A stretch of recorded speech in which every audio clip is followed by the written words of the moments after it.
ये फिल्म वाकई में लोगों को डरा डरा कर मौत के घाट उतार चुकी है। ये कहानी महान लेखक स्टीफन किंग के उपन्यास द मंकी पर आधारित है।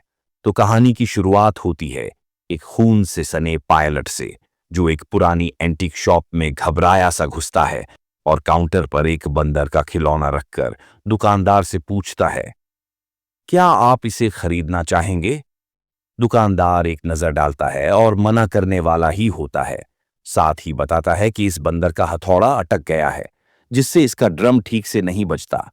तभी पायलट गंभीर होकर कहता है, ये कोई आम खिलौना नहीं है। जब भी ये ड्रम बजाता है, कोई ना कोई इंसान मर जाता है। दुकानदार हंस पड़ता है, क्या मजाक कर रहे हो? मगर तभी अचानक वो खिलौना अपने आप ड्रम बजा देता है। पायलट डर के मारे पीछे हट जाता है। दुकानदार फिर भी मजाक समझता है, लेकिन तभी शेल्फ पर बैठा एक सजावटी जानवर एक रस्सी काट देता है, जिससे बंधी एक धनुष की तीर सीधे दुकानदार के पेट में घुस जाती है।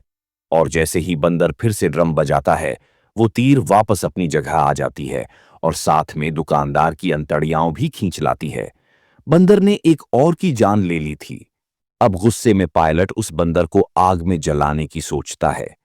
वो दुकान से फ्लेम थ्रोवर निकालता है और गली में जाकर जलाने की कोशिश करता है, लेकिन चाहे जितनी भी आग लगाई, खिलौने को एक खरोंच तक नहीं आई।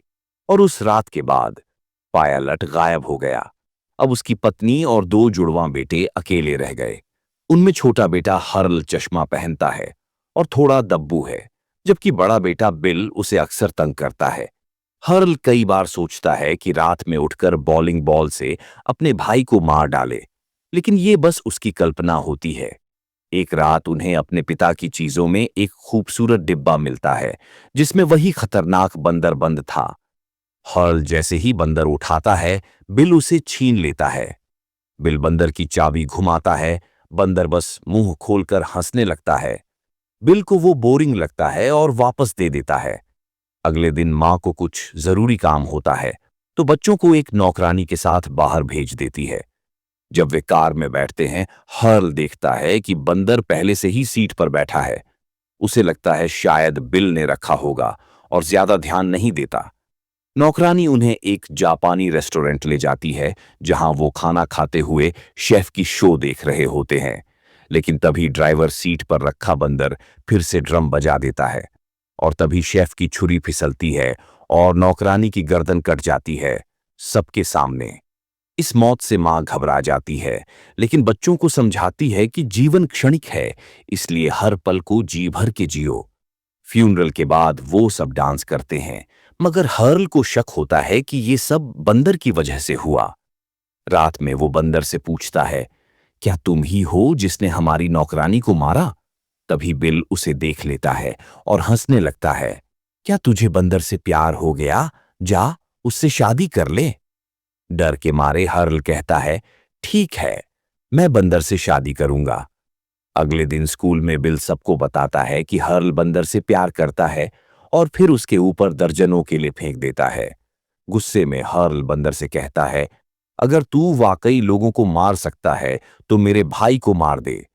ड्रम बजता है, लेकिन अगली मौत होती है उनकी मां की। डॉक्टर कहते हैं यह एक दुर्लभ बीमारी थी, पर हर्ल जानता है सच्चाई। वो रसोई से चाकू लाता है और बंदर को काट देता है, लेकिन बंदर से खून निकलता है। डर कर वो उसे टुकड़ों में काट डालता है। बच्चों को अब कोई देखने वाला नहीं होता, तो उन्हें अपने मामा के घर भेज दिया जाता है। मगर रात में अचानक बिल को बंदर की आंखें खिड़की से झांकती दिखती हैं। वो घबरा जाता है और कमरे में बंदर फिर से मौजूद होता है। बिल चौंक कर पूछता है, तू फिर कैसे आया? हर्ल कहता है, मैंने तो इसे काट डाला था। अब उन्हें यकीन हो जाता है ये बंदर मौत का सामान है। तय करते हैं बंदर को चेन से बांधकर एक डिब्बे में बंद कर दिया जाए और उसे पीछे की कुएं में फेंक दिया जाए। इसके बाद पूरे 25 साल तक बंदर दोबारा नहीं दिखा। लेकिन एक रात हर्ल की मौसी को अजीब सी आवाजें आती हैं। वो समझती हैं कि शायद घर में चोर घुस आया है। जैसे ही नीचे आती है, सीढ़ियों से गिर जाती है। चेहरे में सुइयां चुभ जाती हैं। किसी तरह खुद को संभालती है। फिर रसोई में गैस की बदबू आती है। जैसे ही चूल्हा चेक करने झुकती हैं, आग लग जाती है और पूरा सिर जल उठता है। वो भागती हैं और गेट की ग्रिल से टकराकर मर जाती है।